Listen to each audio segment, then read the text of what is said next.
गंदम बहरान में भी वफाक और बाकी सूबों के फैसलों से इख्तलाफ किया। मुल्क भर में वाफर मिकदार में चीनी का ज़ख़ीरा मौजूद है।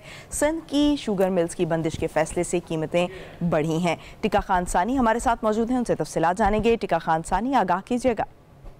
जी बिल्कुल, वज़ीर-ए-आज़म इमरान खान की ज़ेर सदारत प्राइस कंट्रोल के हवाले से एक बड़ा इजलास हुआ है। इजलास में चीनी के स्टॉक और कीमतों के हवाले से तफसीली ब्रीफिंग दी गई और इस इजलास में खास तौर पर वफाकी वज़रा भी अहम वज़रा शरीक हुए। इस इजलास में अहम फैसले किए गए।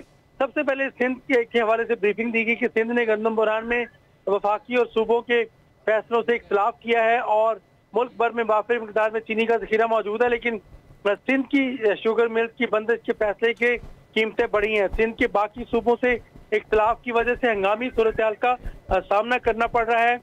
इस इजलास में फैसले किए गए कि मौजूदा चीनी के मुकम्मल स्टॉक को मार्केट में फरोख्त के लिए लाया जाए और 15 नवंबर से पूरे मुल्क में गन्ने की क्रशिंग जो है वो उसका आगाज किया जाए और क्रशिंग कवानीन पर सख्ती से अमल दरामद को यकीनी बनाया जाए। इजलास में यह भी फैसला हुआ है कि ज़ख़ीरा अंदोज़ी और नाजायज मुनाफाखोरी करने वाले अफराद के खिलाफ सख्त कानूनी चाराजोई की जाए। और इस इजलास में वफाकी वज़रा हमाद अजहर, फवाद हुसैन चौधरी, मखदूम खुसरो बख्तियार, फ़खर इमाम और डॉक्टर फ़रोग़ नसीम शरीक हुए। मशीर खजाना शौकत तरीन और मशीर दाखिला शहजाद अकबर और मामले खसूसी डॉक्टर शहबाज गिल और चेयरमैन FBR भी इस इजलास में शरीक हुए। वज़ीर-ए-आज़म ने अहकाम दिए कि बैनुल अक़वामी मार्केट में एशिया की कीमतें बढ़ रही हैं। पाकिस्तान दरामदी एशिया पर इन्हिसार करता है और उसके असरात मुकामी मार्केट पर भी